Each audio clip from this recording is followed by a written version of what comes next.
जिसको सच करके मर्यादा पुरुषोत्तम भगवान श्री राम ने दिखाया, वो राम राज्य जिसके बारे में राष्ट्रपिता महात्मा गांधी जी ने बार बार जिसका जिक्र किया कि हम देश में राम राज्य लाना चाहते हैं, जिसमें गैर बराबरी ना हो, जिसमें सबकी सुख सुविधाओं का ख्याल रखा जाए, जिसमें कोई छोटा कोई बड़ा हो ऐसी भावना खत्म हो। और अरविंद केजरीवाल जी ने राम राज्य के सपने को सच करने के लिए दिल्ली में अद्भुत काम करके दिखाया है, पूरे देश और दुनिया को उदाहरण प्रस्तुत किया है। यह पहली रामनवमी है जब अरविंद केजरीवाल जी हम लोगों के साथ नहीं है।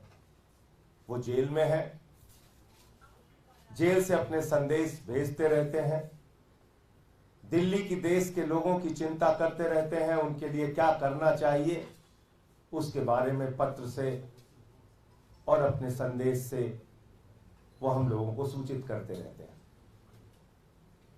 उनके विरुद्ध निराधार बेबुनियाद मामले बनाए गए, जिनका न कोई सिर है न कोई पांव है, झूठे बयानों के आधार पर बनाए गए।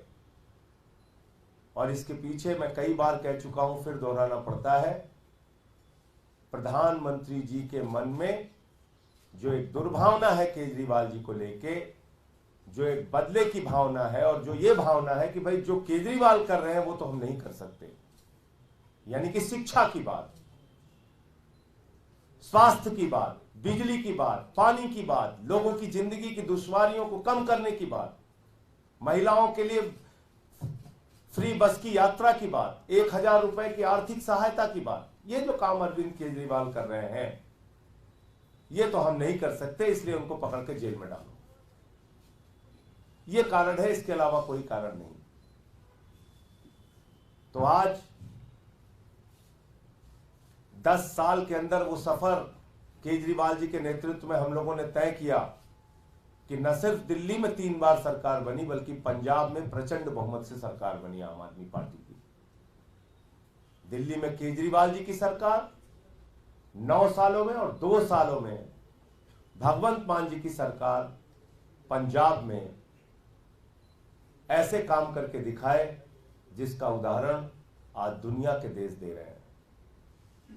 अमेरिका के राष्ट्रपति की पत्नी हिंदुस्तान आती हैं तो वो कहती है हमें केजरीवाल जी के द्वारा बनाए गए स्कूल देखना है, मनीष सिसोदिया जी के द्वारा बनाए गए स्कूल देखना है।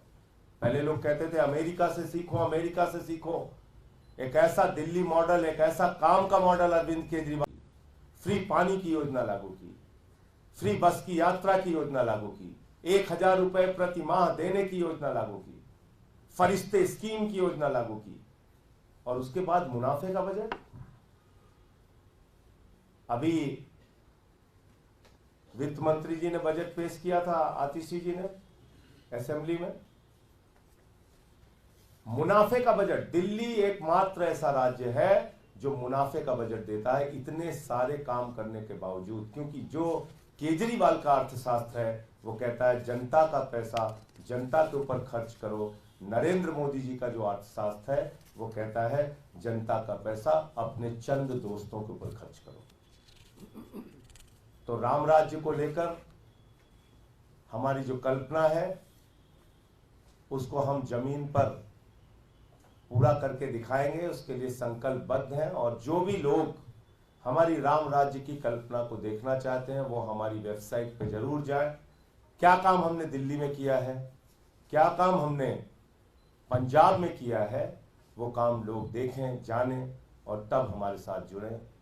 मैं आतिशी जी से और सौरभ जी से कहूँगा, यास्मीन जी से, कि वो भी अपनी बात रखें, क्योंकि ये वो लोग हैं जो केजरीवाल जी के राम राज्य के मॉडल को जमीन पर सच करके दिखाने के लिए दिन रात काम कर रहे हैं। आतिशी जी।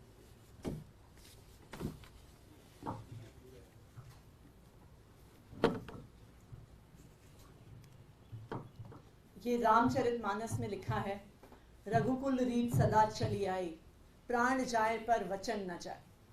और मुझे लगता है कि इसी से प्रेरणा लेकर दिल्ली के लोकप्रिय मुख्यमंत्री अरविंद केजरीवाल जी ने ठाना है कि जो वादे उन्होंने दिल्ली के लोगों को किए हैं, जो वादे उन्होंने पंजाब के लोगों को किए, उस वचन को पूरा करने के लिए वो पिछले 9 साल से लगे हुए हैं। भगवान श्री राम को, राम राज्य को यथार्थ करने में बहुत संघर्ष का सामना करना पड़ा। वो 14 साल के वनवास के लिए गए, लेकिन उन्होंने अपना वचन नहीं तोड़ा। उसी तरह से अरविंद केजरीवाल जी को भी अपने वचन पूरे करने के लिए बहुत संघर्ष का सामना करना पड़ा है। चाहे वो केंद्र सरकार के, दिल्ली की चुनी हुई सरकार के काम रोकने के प्रयास हो, चाहे वो दिल्ली की चुनी हुई सरकार की कानून लाकर ताकत छीनने के प्रयास हो, और आज के दिन में जो अरविंद केजरीवाल जी को झूठे मुकदमे में गिरफ्तार किया है, शायद वो इस संघर्ष की पराकाष्ठा है। लेकिन इस संघर्ष की घड़ी में भी अरविंद केजरीवाल जी ने जो दिल्ली के लोगों को वादा किया है, जो पंजाब के लोगों को